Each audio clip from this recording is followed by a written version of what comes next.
Hello everyone. In this video we are going to see how we can change our LinkedIn public URL. For that you just need to go to LinkedIn profile, click on Me button and here click on View Profile. And here you will see an option for public profile and URL.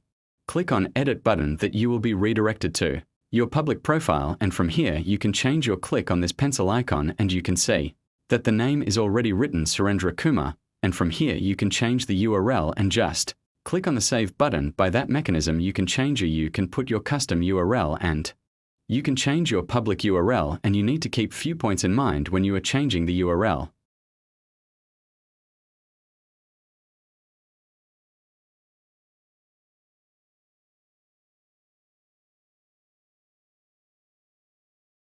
That it should have a 30 to 50 character max, and you can use small letter 01 and hyphen.